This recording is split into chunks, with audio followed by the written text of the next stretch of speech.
Hey everyone, Alec Tackmann again, GoAndPractice, Book 2.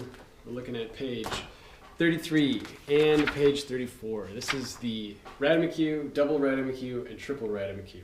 This video is going to be a little bit shorter than the other ones because this is kind of a funny rudiment. Usually the first time I introduce it to someone, they're like, Ratamacue, like, what's up with that name? And I'm not sure the origins of this one or why this one got assigned its own special place in the rudimental catalog, but it's basically just this small, tiny little traditional lick that someone probably came up with a name based on what it actually sounds like. So a Ratamacue is, and that's it, Ratamacue, Ratamacue, and you have right and left versions. It depends on what hand you start with. So basically what it is a triplet with a tap, and you just dress it up with a drag at the beginning. Usually played as triplets. And the whole page here, 33, is just giving you some context to try it. Different speeds. Sometimes it can be tough to get the two grace notes in there in time, but for the most part, this is just kind of a fun, old, traditional rudiment that shows up.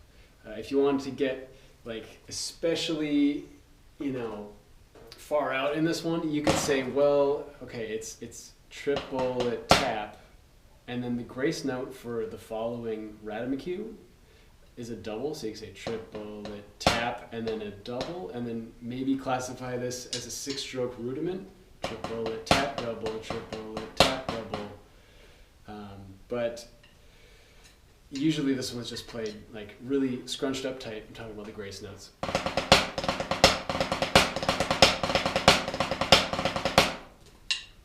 And you should be able to hear that ba-da-da-da, ba-da-da-da, Ratamacue, Ratamacue.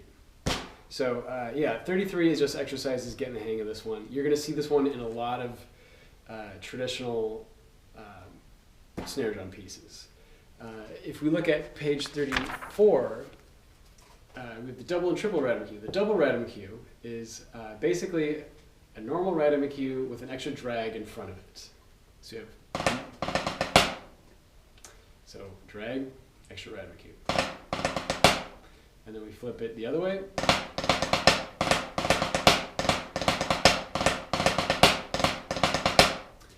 The triple Ratamacue, super complicated. We just add another drag to the beginning.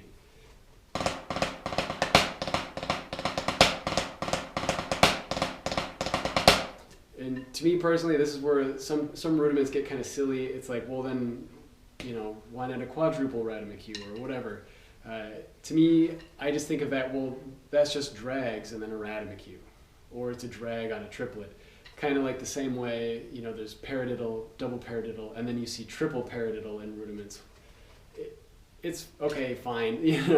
It's just kind of terminology at this point. But anyway, page 34 is more on the double and triple Ratamacues.